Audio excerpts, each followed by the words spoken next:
Hey everybody, it's Chainsaw Reacts. I'm here today giving you my non-spoiler review of issue 3 of the new Ben 10 comic, and I gotta say, I think this is the best one yet. And yes, you heard me correctly. I do believe this is the best one we've gotten so far, and I understand this is only issue 3 of the new Ben 10 comic. Hopefully we have many more to look forward to, and this will be surpassed.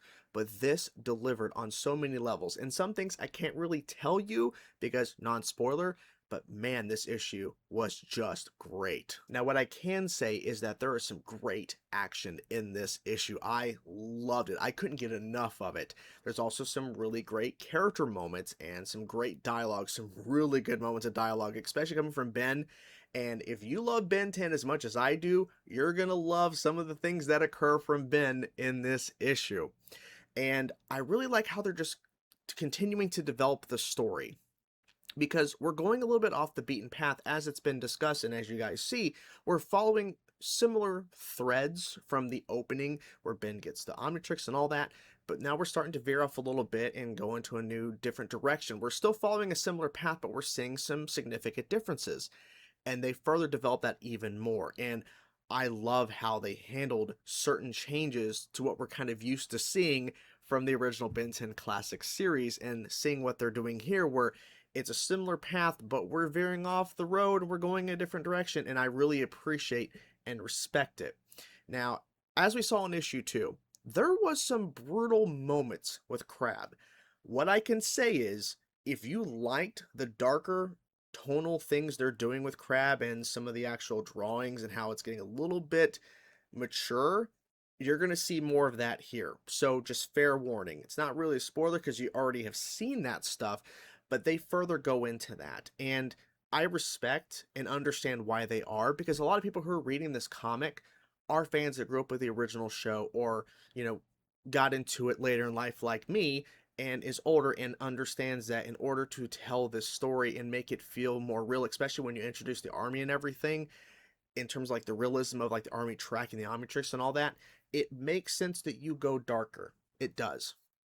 I want to go back to the dialogue specifically because I think the writing in these few couple issues have been really solid. I think this is the best one yet, and you'll understand when you actually read it.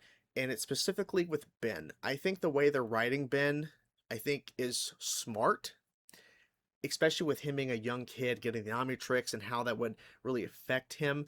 I like the changes they made with Ben, but you'll see and understand when you read this issue why I really love how they handled Ben in this issue, and it gets me more excited for the future of this series because of what they basically allowed to occur. That makes me hopeful, that got me excited to continue reading. And I wish I could go into more because I really want to say what it is, but I don't want to ruin the experience for you. But if you're kind of on the teetering edge of, I don't know about this comic, and I think this might turn you around. If you've been kind of hesitant, you're not really sure, I think this may turn you around. Now, it may not. It may not. But for me, as somebody who was already enjoying it, this issue 3, made me love what they're doing even more. And I'm excited to see the similar path we're going to follow from the classic series, which, as you know, Ben 10 Classic is my favorite of the Ben 10 shows. But I also like the fact that we're making some changes, and it makes logical sense for that change to occur, for that moment to be different than what I'm used to. So this issue follows that same thing where you're getting some stuff that lines up with what we were saw in the original animated show, but also the differences.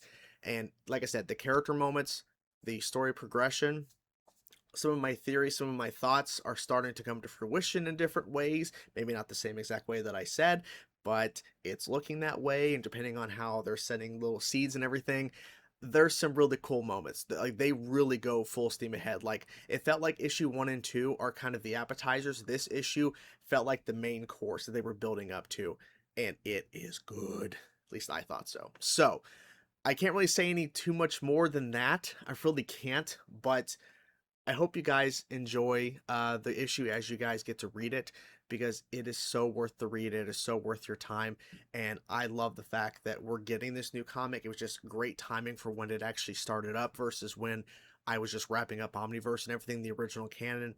So to finally dive into this and to finally actually have the comic, it just feels great, and it feels good that it's actually good. It's actually good content. So Really enjoyed my time reading this, and I'm now even more excited for issue 4, which we've already seen what the cover is and everything.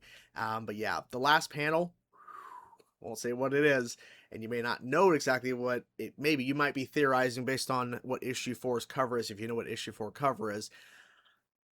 Regardless of what you think it is, the last panel, good. Anyways, hope you guys enjoyed my little quick review, and I'm curious and excited to see what you guys think about issue 3 when it does release for you guys. Hope you guys enjoyed the video. Talk to you guys soon. Peace out.